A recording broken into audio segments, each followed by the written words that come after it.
नमस्ते दोस्तों, आदाब अर्ज़ है। नमस्कार, कसे आहात तुम्ही? आप सभी को नया साल 2022 बहुत बहुत मुबारक हो। आप सभी लोग महफूज रहें। ये कोरोना का संकट जल्दी ही हल हो जाए और हम आप सभी रूबरू एक दूसरे के सामने आ सकें। तो चलिए दोस्तों, आज का ये एपिसोड शुरू करते हैं। मैंने जैसा आपसे कहा था कि अ, हर रविवार को मैं कोई एक कहानी, कोई एक अफ़साना या गज़ल नज़्म आपके सामने पेश करूँगा। तो आइए, पेश करूँगा यानी पढ़ के सुनाऊँगा। तो आइए इस रविवार एक गज़ल का लुत्फ़ उठाते हैं। दोस्तों, अ, मैंने ऐसा देखा है, आप सभी बड़े दिल वाले हैं। आप मेरी इस बात का बुरा नहीं मानेंगे और बड़े दिल से मुझे आप माफ़ करेंगे। लेकिन मैंने ऐसा देखा है कि जो गज़ल को समझने वाले लोग हैं, मतलब लिखने वाले शायर या और भी कई लोग, उनकी बात अलग है। लेकिन अमूमन जो आम संगीत सुनने वाला या गज़ल सुनने वाला इंसान है, उसको गज़ल के बारे में एक गलतफ़हमी है। उस गलतफ़हमी का वो शिकार है। वो क्या है? तो वो जो संगीत है, जिस जिस स्टाइल से वो गाया जाता है, उसको वो गज़ल समझ बैठता है। जैसे एक हारमोनियम हो, एक तबला, गिटार और उर्दू या किसी हिंदी में कोई गीत या गज़ल पेश हो रही हो, तो उस संगीत को वो गज़ल समझ लेता है। मेरे दोस्तों, ये बात गलत है। गज़ल एक पोएट्री का फॉर्मेट है। वो गाया भी जा सकता है, वो बात अलग है। लेकिन गज़ल पोएट्री का यानी कविता लिखने का एक टिपिकल फॉर्मेट है। उस फॉर्मेट के कुछ नियम हैं। अगर नियम को पकड़ के किसी भी ज़ुबान में अगर लिखा जाए तो वो गज़ल कहलाएगी। ठीक है? तो मैं जब जब भी कभी गज़ल के बारे में एपिसोड करूँगा तो एक या दो नियम आपको बताया करूँगा। बहुत जल्दी वो नियम ख़त्म हो जाएंगे और सिर्फ़ हम लुत्फ़ ही लुत्फ़ उठाएंगे गज़लों का। लेकिन एक या दो ही नियम मैं एक साथ बताऊंगा ताकि आप आराम से उसको समझ सकें। तो आइए, पहला नियम ये है कि गज़ल में जो एक शेर होता है, यानी एक स्टैंज़ा या एक मुखड़ा या अंतरा, उसमें दो लाइनों से और तीसरी लाइन आप नहीं लिख सकते। दो लाइन के अंदर ही शेर यानी जो टुकड़ा है वो ख़त्म हो जाना चाहिए। पहली लाइन को वो शेर का पहला मिसरा कहते हैं, दूसरी लाइन को दूसरा मिसरा कहते हैं। दो मिसरे मिला के, पहला और दूसरा मिसरा मिला के एक शेर होता है। ऐसे अनेक शेर एक गज़ल में हो सकते हैं। ठीक है?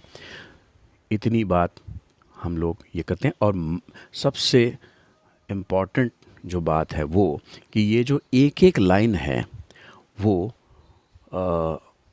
राइम में यानी मीटर में लिखी हुई होनी चाहिए। अलग अलग मीटर हो सकते हैं, लेकिन एक गज़ल में एक ही मीटर होता है।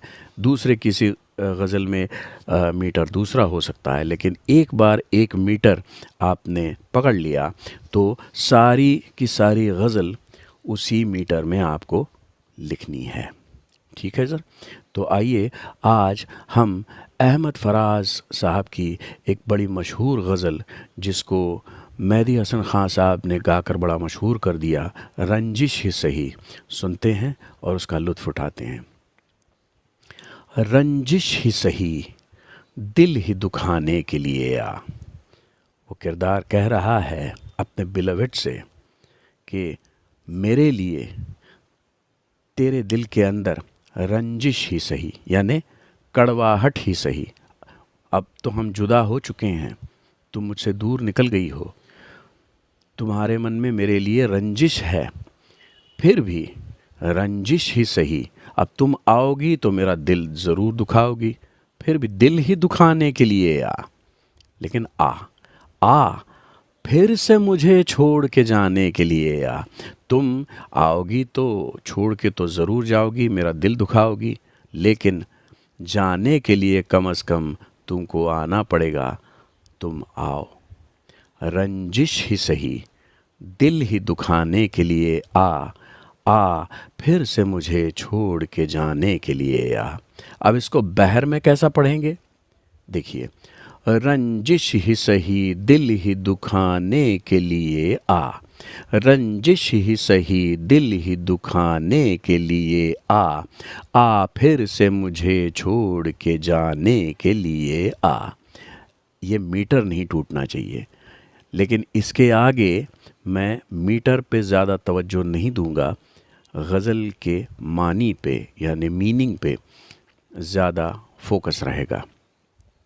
रंजिश ही सही, दिल ही दुखाने के लिए आ फिर से मुझे छोड़ के जाने के लिए आ फिर से मुझे छोड़ के जाने के लिए आ। अगला शेर पेश करता हूँ। फराज साहब बहुत ही उम्दा लिखते थे। देखिए क्या लिखा है। पहले से मरासिम न सही, फिर भी कभी तो।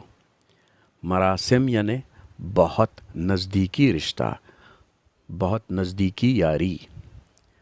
वो कहते हैं अब जो पहले जैसे मरासिम अब हम नहीं रहे, फिर भी कभी तो।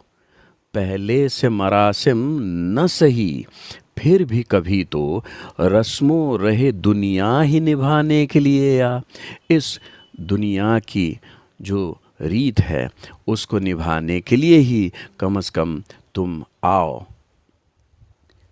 पहले से मरासिम न सही, फिर भी कभी तो रस्मों रहे दुनिया ही निभाने के लिए आ फिर से मुझे छोड़ के जाने के लिए आ। रंजिश ही सही, दिल ही दुखाने के लिए आ। वाह भाई वाह। अब हम जुदा तो हो गए हैं, सारी दुनिया को पता हो गया है, लेकिन इस जुदाई का सबब यानी कारण अब मैं किस किस को बताते फिरूं? किस किस को बताएंगे जुदाई का सबब हम? तू मुझसे खफा है तो ज़माने के लिए आ।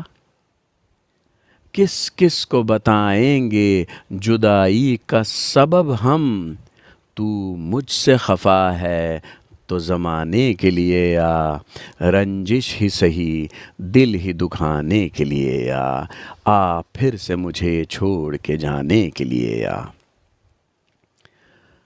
अब मैं तुमसे मोहब्बत करता हूँ, लेकिन हमेशा की तरह आज भी मैं ही तुम्हें मनाने के लिए आया हूँ, लेकिन मुझे मेरी मोहब्बत पर नाज है, उसका कुछ तो भरम रख। पिंदारे मोहब्बत, कुछ तो मेरे पिंदारे मोहब्बत का भरम रख। मुझे मेरी मोहब्बत पर जो नाज है उसका कुछ तो भरम रख। तू भी तो कभी मुझको मनाने के लिए आ।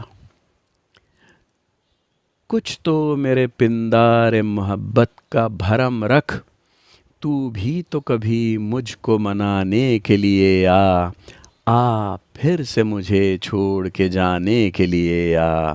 रंजिश ही सही, दिल ही दुखाने के लिए आ। अब तक दिले खुश फहम को हैं तुझसे उम्मीदें। मेरा दिल खुश फहम है, मतलब अच्छी अच्छी बातें सोचता है, अच्छी ही बातें सोचता है। इसीलिए मेरे इस खुश फहम दिल को तुझसे अभी भी उम्मीदें हैं कि तुम आओगी। मैं रात में शमाओं पे शमाएं जलाए जा रहा हूँ। अब सहर होने को है, ये आखिरी शम्मा में जला रहा हूँ। ये आखिरी शम्मे भी बुझाने के लिए आ।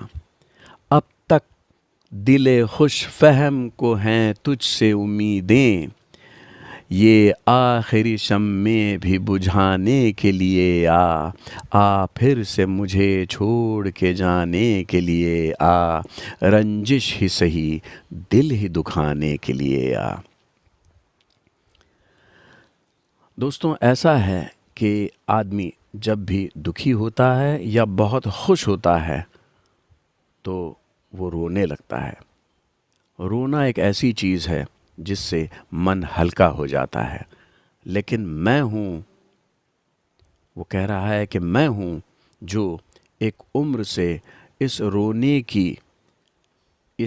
का जो मज़ा है उससे मैं वंचित हूँ। बहुत अरसे से मैं रोया तक नहीं हूँ।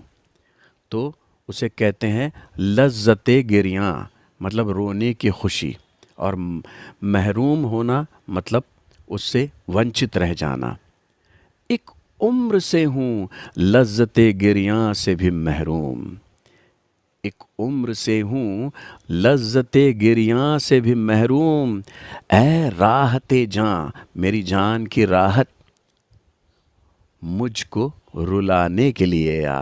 अगर तुम आ जाओगी तो मैं रो पड़ूँगा, मेरा मन हल्का हो जाएगा। एक उम्र से हूँ लज़्ज़ते गिरियाँ से भी महरूम, ऐ राहते जान मुझको रुलाने के लिए आ फिर से मुझे छोड़ के जाने के लिए आ, रंजिश ही सही दिल ही दुखाने के लिए आ। अब ऐसा है कि जो सचमुच मोहब्बत करते हैं वो अपनी मोहब्बत का कभी इजहार नहीं करते, छुपा के रखते हैं। इसी को मोहब्बत कहते हैं। तो वो कह रहा है, माना कि मोहब्बत का छुपाना है मोहब्बत। ठीक है, मोहब्बत का छुपाना मोहब्बत कहते हैं। चुपके से किसी रोज़ जताने के लिए आ। माना कि मोहब्बत का छुपाना है मोहब्बत, चुपके से किसी रोज़ जताने के लिए आ फिर से मुझे छोड़ के जाने के लिए आ, रंजिश ही सही दिल ही दुखाने के लिए आ। और इस गज़ल का आखिरी शेर पेश खिदमत है, समाअत फरमाएं। समाअत फरमाएं मतलब ध्यान से सुने। जैसे तुम्हें आते हैं न आने के बहाने, शायर कमाल लिख रहे हैं। जैसे तुम्हें आते हैं न आने के बहाने, न आने के बहाने तुम्हें बहुत आते हैं, ऐसे ही किसी रोज़ न जाने के लिए आ, हमेशा के लिए आ जाओ।